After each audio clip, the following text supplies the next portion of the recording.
ভালো করে কেউ ইন্ডিয়া রিড না করলে কোনোদিন বাংলাদেশের অ্যাডভান্টেজ ডিসঅ্যাডভান্টেজ বুঝবে না। আপনি ইন্ডিয়ান নাগরিক হিসেবে যখন ম্যাপের উপরে দাঁড়াই থাকবেন, আপনি চিন্তা করতে পারবেন যে বাংলাদেশ নামক রাষ্ট্রটা আপনার জন্য কি পরিমাণ সিকিউরিটি থ্রেট। পুরো একটা রাষ্ট্র, এবং ওরা অনেক সময় মজা করে বলে যে পৃথিবীতে একটা দেশ আছে যে দেশের ম্যাপ কিনলে আর একটা দেশের ম্যাপ ফ্রি পাওয়া যায়, সেটা হলো ইন্ডিয়ান ম্যাপ। কিনলে বাংলাদেশের ম্যাপ ফ্রি। আপনি দেখেন এক পাশে তার 7 সিস্টার্স, পুরো ভূমি এই পাশে অল্প একটা শিলিগুড়ি করিডোর বা চিকেন নেক, যার পাশে বাংলাদেশ, উল্টো পাশে চীন। এইখানে যদি বাংলাদেশ তাকে কোঅপারেট না করে তাহলে তার জন্য 7 সিস্টার্স নিয়ে তো বিরাট ঝুঁকি আছে তার জন্য। তো এটা তার জন্য অফকোর্স সিকিউরিটি থ্রেট।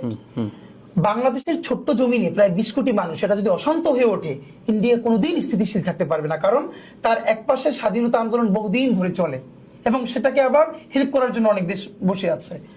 এখন আমাদের যেটা বোঝা ব্যাপার, এইখানে গণ অভ্যুত্থানে আওয়ামী লীগের যেটুকুন পতন হয়েছে, এর থেকে অনেক বেশি পতন হয়ে গেছে ইন্ডিয়ান আধিপত্যের, ভারতীয় আধিপত্যবাদ যেটা।